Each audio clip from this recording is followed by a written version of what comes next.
In the beginning, God spoke, and light shattered the darkness. Life was formed from dust, and humanity was created for communion, not distance.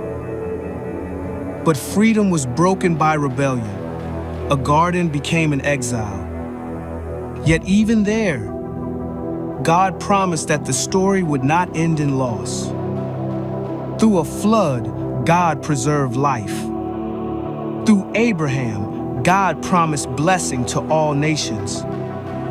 Through slavery and the sea, God made a way where there was none. From stone tablets to wandering hearts, the law revealed the problem it could not fix. Kings rose and fell. Prophets cried out for justice, mercy, and faithfulness. Sacrifices were offered again and again, temporary coverings for a permanent wound. Then, in the fullness of time, God stepped into the story himself, not with a crown of gold, but with humility, compassion, and truth. Jesus healed the sick, welcomed the outcast, and proclaimed a kingdom unlike any other. He carried our sin to a cross where love absorbed violence and mercy met judgment. They sealed him in a tomb. They buried hope. They hid grace behind a stone. But on the third day, that stone was rolled away. Sin and death defeated. Love and grace victorious. The promise fulfilled. The resurrection was not a surprise ending. It was the plan all along. From creation to covenant, from sacrifice to salvation, every page was pointing here. This is Easter, the moment when death lost its grip and life, true life, rose again victorious.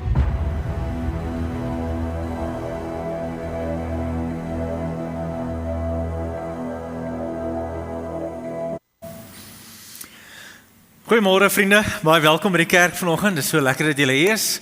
Kan ons vir die Here 'n groot handeklap gee? Dis Opstandingssondag, vriende. Hy leef.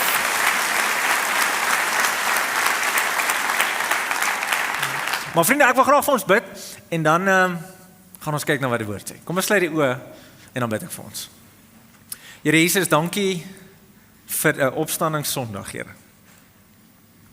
Ek dink vir ons 2000 jaar later is dit amper 'n norm dat Paasnaweek bestaan met 'n Vrydag wat U vir ons sondes gesterf het en 'n Sondag wat ons kan vier dat U opgestaan het. Maar ek bid so vanoggend, Here, mag jy iets vars van hierdie nuwe lewe wat die opstanding vir ons beteken in elkeen van ons harte kom wakker maak. Ek bid so, Here, mag jy vir ons elkeen wat hier is, elkeen aanlyn, mag daar iets van 'n dringendheid en 'n opgewondenheid en 'n, ek weet dalk nie eers wat die woord nie, Here, iets van 'n lewe, Here, by elkeen van ons opnuut vandag weer geplant word, oor dat ons iets verstaan wat gebeur het toe U opgestaan het, Here. Die oorwinning, Here, het iets vir ons beteken. Die feit dat die koning is, Here, het iets vir ons bewerkstellig. En so ek bid vir elkeen van ons as kerk, Here, vir vriende en mense wat al lank in die kerk is, Here, ek bid, Here, mag ons vandag opnuut wakker gemaak word en lewend gemaak word vir die waarheid wat ons ontvang het omdat U opgestaan het. Mag jy vir ons seën, Heilige Gees, mag jy so teenwoordig wees, soos jy eintlik nog die hele dag is, Here. Mag jy ons harte kom raak en ons harte draai na U wil, Here, vir hoekom U opgestaan het. Dat dit iets in ons lewe sal verander, as net dat dit vir ons mooi is. Mag dit raak in ons, Here, op so 'n manier, dat ons anderster sal leef.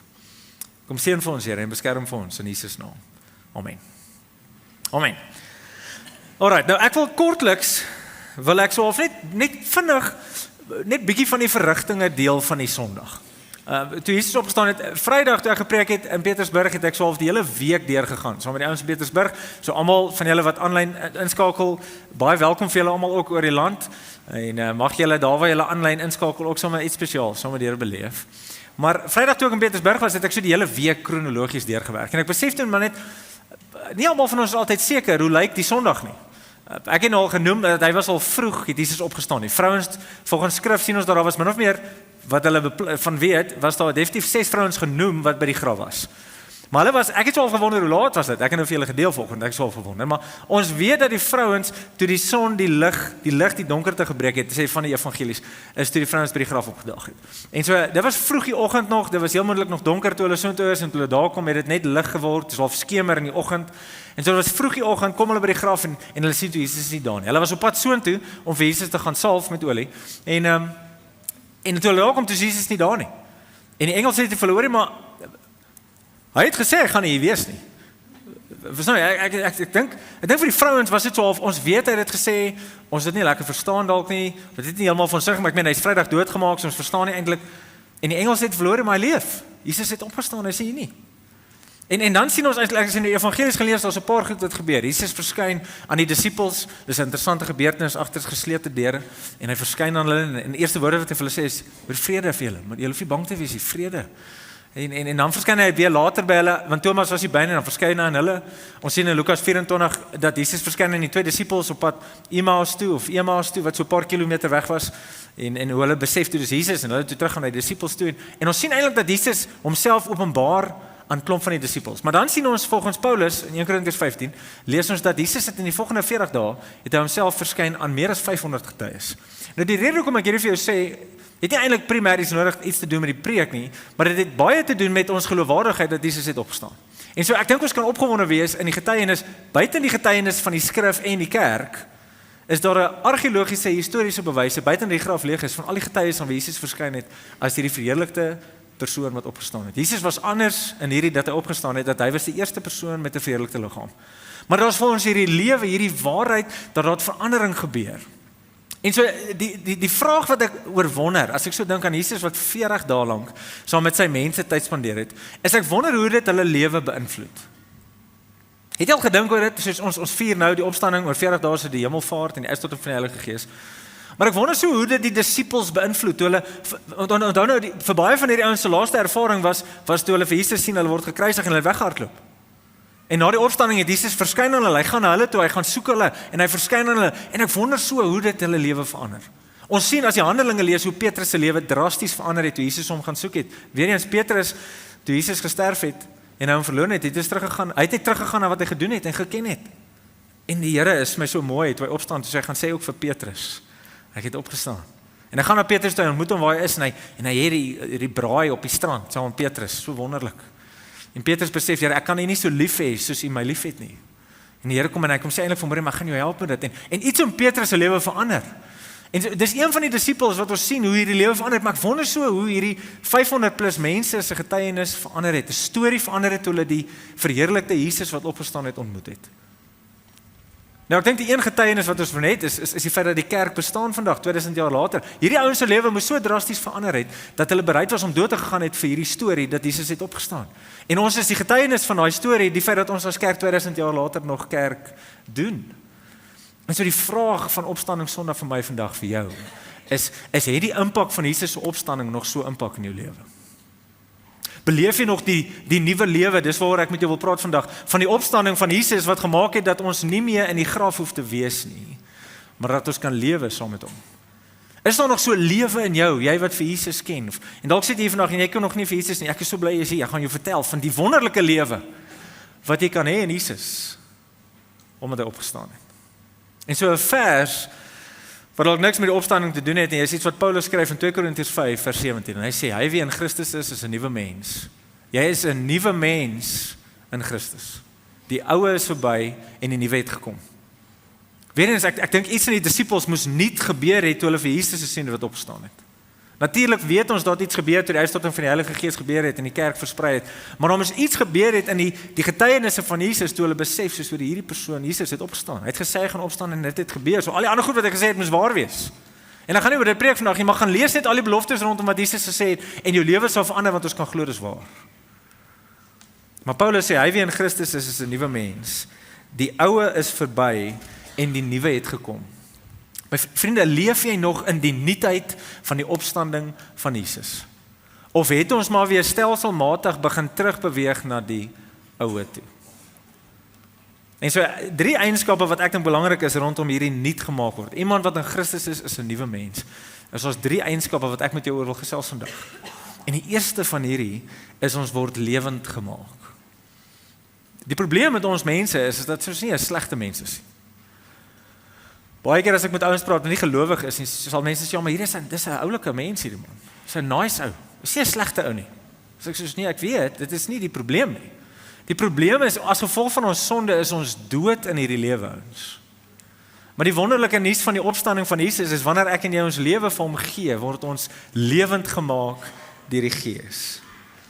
En so Jesus kom, en dit is my so mooi storie in Johannes 11, dis waar Lazarus lewend gemaak word, en Jesus is by Martha en het hulle hierdie gesprek, hy is ook nie lewend gemaak nie, Martha is emosioneel, en sy verstaan eintlik nie wat die Here sê nie, en die Here sê vir haar, hoorie, hy gaan vir Lazarus uit die dood laat opwak, en dan sê Martha, ja nee, Here, ek glo dat met die opstanding eendag sal U hom wakker maak, en dan sê Jesus vir haar, nee, ek is die opstanding en die lewe. Ek dink hier is belangrik, ouens, Jesus het nie per ongeluk opgestaan nie.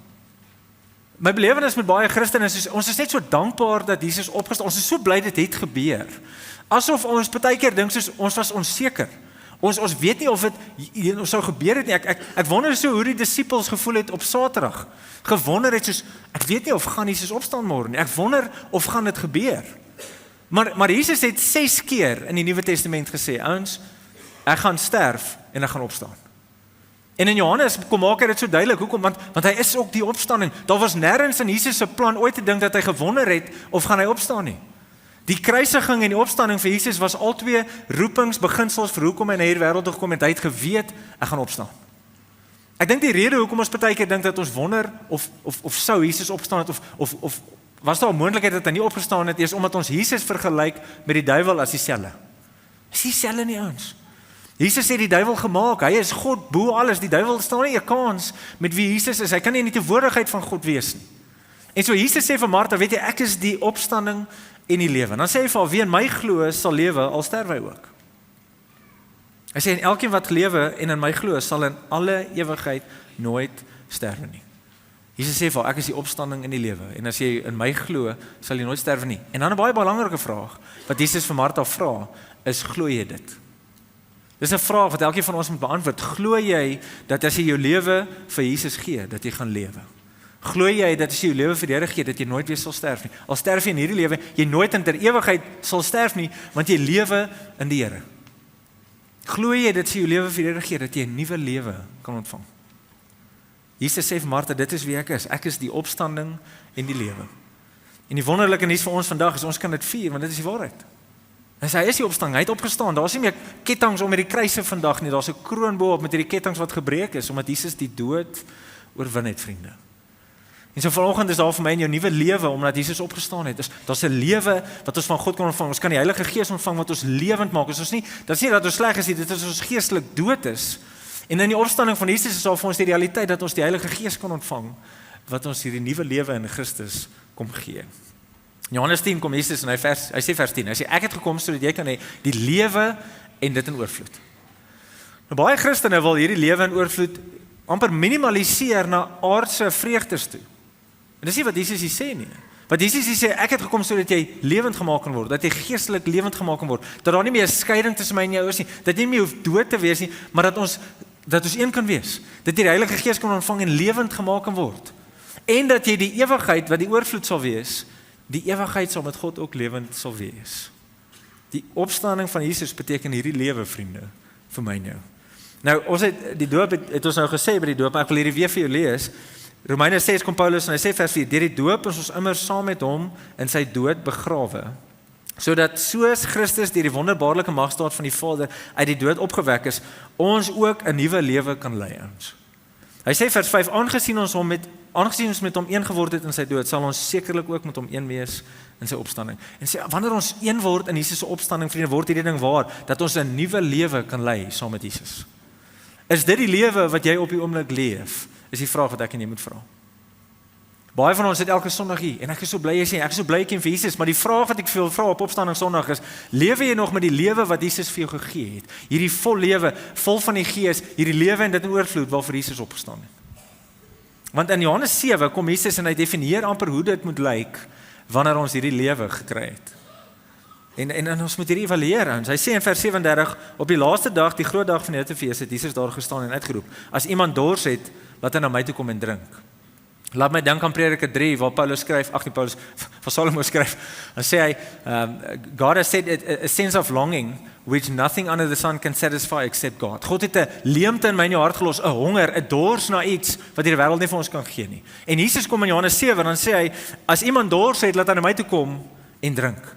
En dan sê hy, met die een wat in my glo, is dit soos die skrif sê, strome lewende water sal uit sy binneste vloei. En hiermee het hy verwys na die Gees, want die mens wat tot geloof kom, het die Gees ontvang. En so die vraag wat ek vandag vir julle wil vra op Opstanding Sondag, vriende, is daar nog strome lewende water wat uit jou lewe uitvloei? Is daar hierdie lewe wat ons ontvang het omdat Jesus opgestaan het? Here, ek kan voluit saam met U leef omdat ek die Heilige Gees ontvang het. Here, uit dankbaarheid omdat daar niks tussen my en my iets meer staan nie. Daar's nie meer skeiding tussen my en U, Here. Ek kan voluit saam met U leef. Hier kan strome lewende water uit my kom wat maak dat alles om my beïnvloed word. Het jy nog so lewe saam met Jesus? Of het die opstanding van Jesus vir jou eintlik 'n gemiddelde, afgewaterde ding geraak wat ons verwag ons realiteit moet wees? Die opstanding van Jesus beteken ons 'n nuwe lewe vir my en jou. En so in Romeine 10 kom Paulus en hy sê, as jy met jou mond bely dat Jesus die Here is, en met jou hart glo dat God hom uit die doodheid opgewek het, sal jy gered word. Hierdie is ons gered word hier. Ouens, ek glo in Jesus en wie hy is en wat hy gedoen het, en ek glo en ek is oortuig dat God hom uit die doodheid opgewek het, dan skryf Paulus, jy sal gered word. Maar hy gaan verder, hy sê met die hart glo ons en ons word vrygespreek, en met ons mond bely ons en ons word gered. Die skrif sê tog, niemand wat aan hom glo sal teleurgestel word nie. En so dalk is dit vandag jou eerste keer, dalk is jy hier vandag en jy het nog nie hierdie nuwe lewe van Jesus beleef nie. My hoop is sodat jy sal verstaan om hierdie nuwe lewe te kry, vriende. Moet jy erken dat Jesus is Here en sê, Here, ek aanvaar dat U opgestaan het en vir my sondes gesterf het. Ek wil hê dat U Here en verlosser vir my lewe sal wees. Vriende, jy sal 'n lewe beleef in jou wat niks in die wêreld vir jou kan gee nie. En so die vraag by hierdie is, het jy al hierdie nuwe lewe ontvang, vriende? En vir die van julle wat al baie lank by die Here is en lank gered is, die vraag is, kom daar nog strome lewende water uit jou uit, sodat jy iets van die opstanding van Jesus beleef? Die opstanding van Jesus het vir ons 'n nuwe lewe bewerkstellig. En die feit dat hy uit sy opstanding het hy 40 dae saam met ons tyd spandeer en toe het hy opgevaar hemel toe vir ons die Heilige Gees gestuur. Wat Paulus skryf so mooi, hy sê die Heilige Gees is die waarborg, die seël dat ek en jy aan God behoort, dat ons gered sal word. Het jy hierdie nuwe lewe? Die tweede ding wat hierdie opstanding van Jesus doen, en hierdie is so mooi, is dat dit gee vir ons die krag om te doen wat God wil hê ons moet doen. In die opstanding van Jesus en in die opvaar na die hemel en die uitstorting van die Heilige Gees, ontvang ons die krag van God om te leef soos hy wil hê ons moet leef. Ons ontvang die krag van God sodat ons in hierdie nuwe lewe wat hy vir ons vooropgestaan het, dat ons dit kan leef. Die eerste gedeelte wat ons rondom die Heilige Gees in hierdie werking sien is Handelinge 1 vers 8, sê Jesus vir die disippels, julle sal krag ontvang wanneer die Heilige Gees om julle kom. En die vraag wat ek net moet vra is, Here, hoekom het ek krag nodig? Hoekom het ek die opstanding krag van die Heilige Gees in my lewe nodig? Vriende, dis sodat ek nie sal breek met die ou sondige mens. Die ou sondige Willie is wat verhoed dat die lewe van Jesus 'n stromende lewende water by my lewe uitvloei. Die probleem vir ons as Christene is, ons ontvang die nuwe lewe van Jesus met die Heilige Gees, maar ons breek nie met ons ou self nie, wat verhoed dat ons hierdie nuwe lewe saam met Jesus kan uitleef. En so in Efesiërs kom Paulus en hy bid spesifiek hierdie gebed vir die gelowiges. Hy bid in vers 18, hy sê, ek bid dat die Here julle geestesoë so sal verhelder, dat julle kan weet watter hoop sy roeping inhou, en watter rykdom daar is in die heerlike erfenis wat hy vir die gelowiges bestem het. En so ons gaan iets oor dit by die derde punt sê. Maar dan bid hy hierdie in vers 19, hy sê, ek bid dat die Here julle oë sal oopmaak, dat julle sal weet hoe geweldig groot sy krag is wat hy uitoefen in ons wat glo. Hoe groot sy krag is.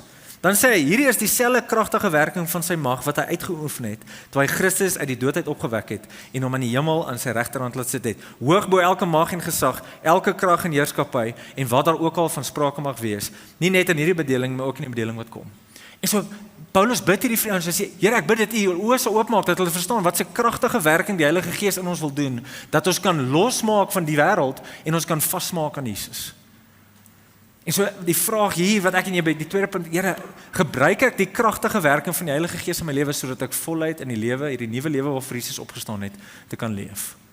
In Romeine 6, ons is baie in Romeine 6 met die doop en vandag in die preek, kom Paulus in die volgende gedeelte na die doop, sê hy van vers 6 af die volgende beginsel. Hy sê, ons weet tog dat die sondige mens wat ons was. Nou as ek 'n vers lees soos hierdie, dan voel dit vir my, ek wil net daai was onderstreep. Want hy sê, ons weet dat die sondige mens wat ons was, saam met Christus gekruisig is, sodat ons sondige bestaan beëindig kon word. Ons sondige bestaan, vriende, het beëindig aan die kruis. Die dag toe ek tot bekering gekom het, gesê, Here, ek is klaar met hierdie sonde, ek gee dit vir U, Here. Hy gaan aan, hy sê, ons is dus nie langer slawe van sonde nie. Vriende, daar's te veel van ons wat die nuwe lewe van Jesus ken, wat nog met verslawings loop. En ek oordeel nie, my hoop vandag is dat jy iets sal verstaan, dat in die opstanding van Jesus het ons die vermoë in die Heilige Gees om te sê, ek is klaar met daai sonde. Ek breek met hierdie ding wat my so vashou. En ek dink dis die ding van die kruis van Sondag. Ons het soveel kettinge gehad daar om die kruis. Dankie vir hierdie lang ketting, iemand wat hom vir my gebring het. Verstaan jy, maar die konsep van hierdie verslawing is dis hoe ons geleef het. Ons was so vasgebind aan hierdie kettinge. En toe kom die opstanding van Jesus, vriende, met die idee dat God ons wil vrymaak. Dat ons in die lewe van Jesus voluit kan leef soos hy bedoel het ons moet leef. En tog is daar 'n ding in ons geloof dat ons ontvang die Heilige Gees. En ek ken die Here, ek ken regtig die Here, ek bevraagteken nie of jy die Here ken nie, maar dit is so asof ons kies om weer terug te gaan en onsself vas te maak en weer so te leef. En die vreemde ding is, vriende, jy het die nuwe lewe van Jesus ontvang. En tog kom bind ons onsself so weer vas aan die sonde waarvoor Jesus gesterf het. Paulus gaan hy sê, iemand wat gesterf het, is immer vry van die mag van sonde. Ons is vry, vriende. Jy's vry, as jy vir Jesus ken, jy's vry van die mag van sonde. Dis die tweede manier ons nuut is die mag van sonde in ons lewe is gebreek. Die duiwel kan nie meer jou forceer om in sonde te leef nie. Omdat ons die Heilige Gees ontvang het, ons die voorreg, hy wat die helper is. Die primêre manier hoe hy ons wil help, is om te leef soos God wil hê ons moet leef. En in die krag van die Heilige Gees wil hy ons kom in staat stel, dat ons kan heilig leef soos God wil hê ons moet leef. Vers 8 sê Paulus, ons het saam met Christus gesterwe, daarom glo ons ook, dat ons saam met hom sal lewe. Ons weet dat Christus uit die dood uit opgewek is, nie weer kan sterwe nie, en die dood het nie meer mag oor hom nie. Net soos die dood nie meer mag het oor jou nie, vriende. Maar daar's iewers die keuse wat ons moet maak, Here, in hierdie nuwe lewe waarvoor U opgestaan het, help my, Here, dat ek in U rigting sal leef, dat ek in U rigting sal optree, dat ek in U rigting sal dink. Vers 10 sê hy het gesterwe en is eens en vir altyd vir die sonde dood. Nou lewe hy en hy lewe vir God. Dis waar ons moet uitkom. Here, ek het gesterwe in die ou willie. En toe ek tot bekering gekom het, Here, het ek gekies om voluit vir U te leef. Here, help my dat ek soos U, toe U opgestaan het, lewe vir die Here, dat ek vir U ook sal leef. Vers 11, julle moet dus altyd onthou dat julle ook vir die sonde dood is, maar vir God lewe, omdat julle een is met Jesus. Weer eens die doop sê, omdat ons een word en soos ons onder die water gaan verteenwoordig, soos Christus gesterf het, sterf ons onder onsself en soos ons uit die water uit kom verteenwoordig, hoe ons saam met Christus sal lewe. Ons word een in sy dood, dat ons ook saam met hom in sy opstanding sal leef. Vriende, dis waar ons moet uitkom.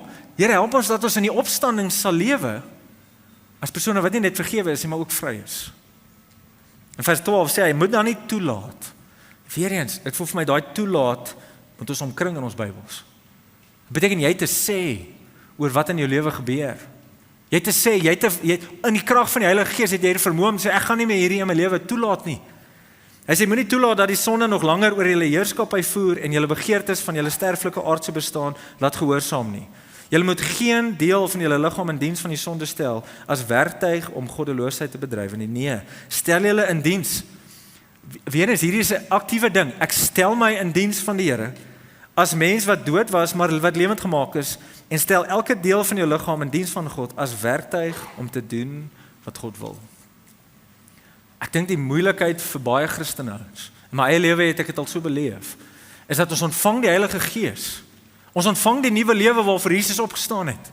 Maar dan verdraai ons onsself so vas in die sondige wêreldse goed, dat dit die lewe van God in ons lewe dooddruk.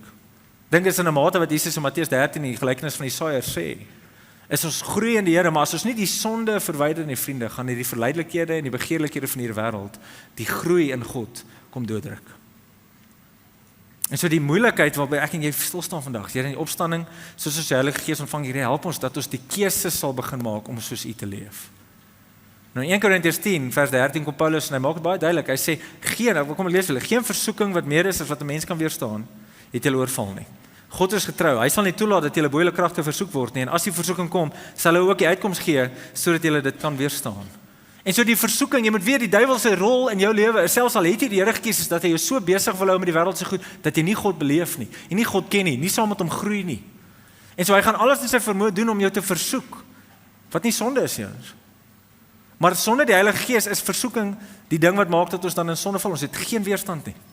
Maar in God, hy kom gee vir ons die moontlikheid, kom gee vir ons die weerstand. Hy gee vir ons die vermoë om te sê ek hoef nie daarmee te doen nie. Dis nie meer wie ek is nie. Ek het nou die Heilige Gees ontvang wat vir my die krag gee om te sê Here in Jesus naam, help my dat ek nie is nie. Dis wat Jakobus sê, in Jakobus 4, hy sê soek die Here, wees onderdanig aan die Here, weerstaan die duiwel en hy sal van jou weggaan, nader na God toe en hy sal na jou toe terugnader.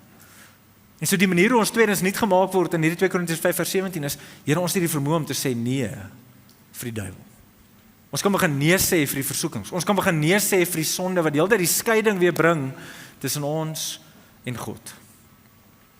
En so Galasiërs 5 kom Paulus vers 1 en hy sê Christus het ons vrygemaak om werklik vry te wees. Christus het ons kom vrymaak, vriende, uit hierdie kettinge kom verwyder. En sê wil jy hoef nie meer hierdie las te dra nie. Ek het jou vrygemaak dat jy werklik vry sal wees. Maar dan sê hy, hoor mooi is, hy sê staan dan vas in hierdie vryheid en moet julle nie weer onder die slawejuk laat indwing nie. Nou dit is waar, hierdie gedeelte gaan nie primêr oor sonde nie, dit gaan eintlik oor ons met in tradisies vasval, ons wil weer godsdienstig leef, maar ek dink in die beginsel is dit dieselfde. Here help ons dat ons nie teruggaan na ons ou self nie, maar dat ons in hierdie nuwe lewe waarvoor U opgestaan het, Here, dat ek in dit sal leef. Heilig, intiem, naby U. Help my Here dat ek by U sal bly. Nou 'n vers wat ek graag met jou wil deurgaan, maar ek wil eintlik by die volgende punt kom, is Titus 2 vers 11 tot 14. Ek wil jou aanmoedig, hy is op jou raamwerk, ek wil jou aanmoedig dat jy hom gaan lees. Dit praat hoe ons met selfbeheersing moet leef en God se vrug en ek dink dis God se wil vir ons lewe, want ons vol van die Gees is en ons die krag van God ontvang, is dit vir ons moontlik dat ons so kan leef. Maar ek wil eintlik uitkom by 'n gebed wat nie ek dink Paulus se primêre doel was nie, maar my hoop is sodat dit ons kerk se gebed sal wees. Dat elke gelowige dat vanoggend, as jy hier is vanoggend, dat jy sal sê Here help my dat hierdie my gebed sal wees. En is woorde van Paulus in Filippense 1 vers 20 en 21. En Paulus skryf, hy sê dit is my vurige verlange. Dis my sulke mooi woorde. Paulus, dit is my vurige verlange.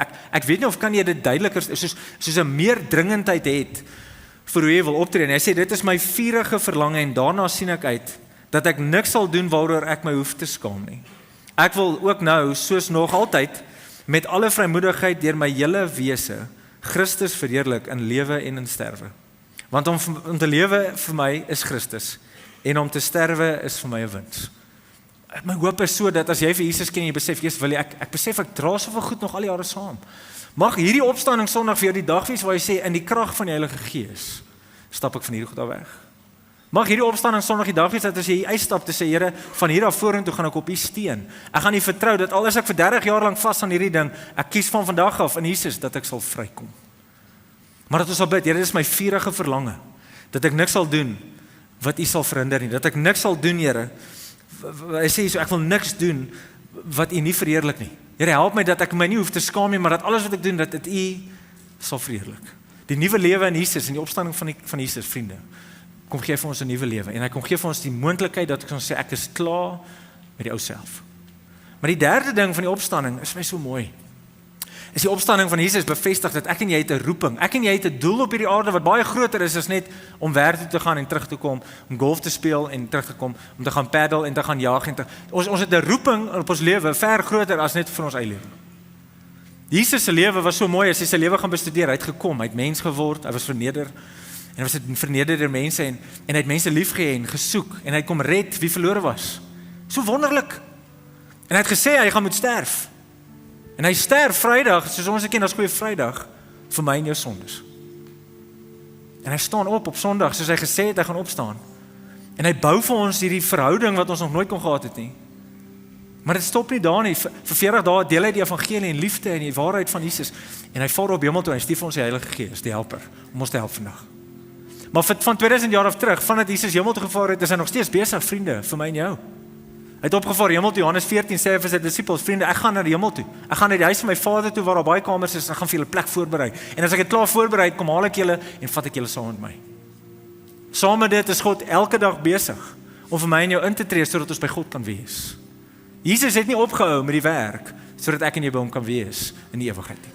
Hy het nie opgehou werk sodat jy hom vandag kan leer ken nie. My vraag vir jou is, as ek en jy hierdie nuwe lewe ontvang, is dit nie ons voorreg en ons verantwoordelikheid om dan te sê, Here, ek wil in die voorbeeld volg. Ek wil my roeping in hierdie aarde ook uitleef, dat ek besef, Here, dat daar is mense wat jy nog nie ken nie, wat hierdie nuwe lewe van Jesus nie ken nie, wat ek mee wil gaan deel. Hoor wat skryf Paulus, hy skryf in Filippense 3, dan sê hy, ons is burgers van die hemel. En so vriende, as ek en jy tot bekering kom, as ons hierdie nuwe lewe van Jesus ontvang, ons is burgers van die hemel. Efesiërs skryf Paulus, ons het 'n sitplek in die teenwoordigheid van God in ewigheid. Ons is nie van hier af nie. En soos jy vir Jesus ontmoet het en hom gekies het, vriende, is my hoop so dat jou doel en jou roeping in jou lewe baie meer sal wees om net te sorg vir die mense om jou. Dat dit nie sal wees van, Here, help my, dit veral op opstanding Sondag. Dat ek sal verstaan, Here, daar's mense wat jy nie ken nie. Daar's mense wat alles in hierdie wêreld het wat dit mis, wat jy nie ken nie. Here, ek het die voorreg dat as ek hier doodgaan, dat ek saam met U vir die ewigheid sal wees, maar daar's mense in my lewe wat U nie ken nie. Here, help my, dat ek hierdie roeping sal uitleef en U sal gaan deel. Hierdie lewe wat hulle soek. Hulle honger en dors na iets wat net Jesus vir hulle kan gee. En jy, as jy vir Jesus ken, het die voorreg om hom te deel. Hy skryf hier, ons is burgers van die hemel, van waar ons af ook Jesus Christus as verlosser verwag. Ons sien so uit dat hy kom. Maar my hoop so, vriende, as Jesus eendag kom, dat ek nie alleen na Jesus toe sal gaan en niemand anders saamgebring het nie. Ek weet nie hoe ontmoet jy vir Jesus en daar's nie iets in jou hart wat sê, iemand anders het hom ook nodig nie. My hoop is so eendag, as Jesus in ons lewe terugkom, dat ek kan sê, Here, ek het alles in my vermoë gedoen, dat mense U sal ken. Mag ons as kerk begin geken word, daar's soveel van julle wat in elk geval hierdie uitleef. As mense wat sê, Here, ek het 'n doel en 'n roeping, omdat jy opgestaan het, Here, ek wil vir meer as myself leef. 2 Korintiërs 5:14 skryf Paulus, die liefde van God dring my, dat ek nie meer vir myself wil leef nie, maar vir hom, wat vir my opgestaan het. Kom ons begin opstaan as Christen en sê, Here, ek het 'n groter doel in hierdie lewe, as om te werk en rond te ry en goeders te geniet. Ek het 'n plek in die hemel saam met God. En Petrus en hy sê, julle daarteen is die uitverkore volk, 'n koninklike priesterdom, 'n nasie wat vir God afgesonder is, 'n eiendomsvolk vir God, die volk wat die verlossingsdade moet verkondig van hom wat julle uit die duisternis geroep het na sy wonderbare lig. Hoe wonderlik het ons die voorreg om vir mense hierdie nuus te gaan deel. Die res van 2 Korintiërs 5 praat van die boodskap van versoening het God aan ons toevertrou dat ons dit vir die wêreld sal gaan deel.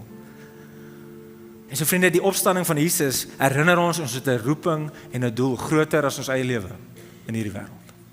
En so 'n vers met wat ek wil afsluit is regtig die laaste vers. Ek weet 'n dominee is altyd, is nog 'n vers. Dis laaste vers. Dit is so 'n mooi vers rondom die evangelie van Jesus. Dis in Efesiërs 2 vers 8 tot 10. En Paulus skryf die volgende, hy sê: julle is inderdaad uit genade gered. Dit is so wonderlik op Pas Sondag, opstanding Sondag, genade ouens beteken die Here gee vir jou iets wat jy nie verdien nie. Op opstanding Sondag gee hy vir jou die moontlikheid om verhouding met hom te hê. Hy gee vir die realiteit, jy kan hom ken. Hy gee vir die moontlikheid dat jy 'n verhouding met hom kan leef. Hy wil vir die Heilige Gees gee. Hy wil jou vergewe, hy wil jou skoon was, hy wil 'n versoening met jou leef, hy wil die ewigheid vir jou gee. Dis genade, hy gee vir jou wat jy nie verdien nie. En so hy sê, julle is inderdaad uit genade gered, ons kon niks doen vir dit nie deur geloof. Hierdie redding kom nie uit julleself nie, dis 'n gawe, party vertalings sê 'n geskenk van die Here. Dit kom nie deur julle eie verdienste nie en daarom het niemand enige rede om op homself trots te wees. Ek en jy kon niks doen vir hierdie vriende.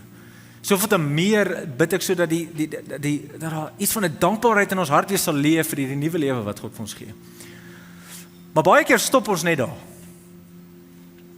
In Efesiërs 2 stop ons baie keer net daar. Ons is uit genade deur geloof gered, dis iets wat ons op sy eie kan doen nie. Maar ek dink as ons gered is, as ons dit wat Jesus uit opstanding Sondag vir ons moontlikheid gemaak het, word vers 10 in Efesiërs 2 vir ons 'n realiteit. En hy skryf, hy sê, nee, God het ons gemaak wat ons nou is. Ons kon dit nie self doen nie, hy het ons gemaak wat ons nou is. En so in Christus Jesus het hy ons geskep om ons lewe te wy aan die goeie dade waarvoor hy ons bestem het. Vriende, die Here het jou bestem om jou lewe te wy aan die goeie dade waarvoor God jou bestem het.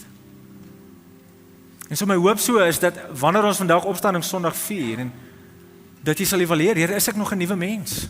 Leef ek nog in hierdie nuwe lewe van U? Here, het ek al gebreek met hierdie sondige natuur en leef ek die roeping uit? Of is dit dalk vandag 'n Sondag wat jy moet sê, Here, ek is jammer. Ek ken nog nie hierdie nuwe lewe nie, Here. Dalk sit jy al jare in die kerk en jy besef, wil ek nog nooit die lewe so geken nie. Ek het nog nooit die strome lewende water van Jesus in my lewe so beleef. Ek wil vir jou bid vandag. Dalk sit jy hier al vir baie lank in die kerk en jy sukkel nog met dieselfde sonde, ouens. Daai sonde sal die lewe van Jesus dooddruk. Maar op opstanding Sondag sal dit is 'n wonderlike nuus, dat in Jesus kan ons begin sê, Here, ek het nie geweet nie. Ek het nie geweet dat daar hierdie krag en die Heilige Gees wat my in staat kan stel, dat ek kan breek met hierdie ding wat my nog altyd vasgehou het. Dalk sit jy al jare in die kerk en jy sê, wil jy, ek en die Here is reg. Die sonde is in my lewe uitgesort, ek vertrou die Here, dit is wonderlik. Maar jy het nog nooit met iemand oor Jesus gepraat nie. Ek het so 'n verwagting dat die Here iets in almal van ons harte wil doen vandag. En so hoe ek die diens wil afsluit, as ek vir ons sê ons moet bid, dan gaan ek vra, as jy jou lewe vir die Here wil gee, en as jy wil breek met sonde, en as jy wil vertrou dat die Here jou sal gebruik, dat jy moet opstaan. Wil jy met jou hand opsteekie? Ek wil jy moet opstaan. En dat iets van opstanding Sondag vir ons, iets van 'n nuwe lewe, werklik weer by ons sal tuis vind, Here. Dat ons werklik nuut sal wees, die oues sal verby wees en sê, Here, ek gaan voluit vir U leef. En soos jy reg is, wanneer ons begin bid, wil ek jou uitnooi, dat jy moet opstaan. So kom ons sluit, ek wil vir ons bid. As dit jy is, wil ek jy moet nou opstaan. Wonderlik. Amen. Amen, Here. Here Jesus, U ken elkeen van ons se storie, Here. En dit is my so wonderlik, Here, dat op opstanding Sondag ons kan bemoedig word met die waarheid, Here Jesus. Dat U vir ons nuwe lewe wil gee. En my hoop is so, Here, dat dit strome lewende water sal wees wat U by ons uitloop. Mag hierdie nuwe lewe wat ons vandag net weer saam met U kies, Here, ons gesinne beïnvloed, ons huwelike beïnvloed, ons besighede beïnvloed, ons vriendekringe beïnvloed. Here, mag dit beïnvloed hoe ons met mense lewe. Bid vir die ouens wat vandag sê, Here, ek kies U as Here en Verlosser van my lewe. Mag hulle beleef hoe die Heilige Gees strome lewende water in hulle kom bewerkstellig.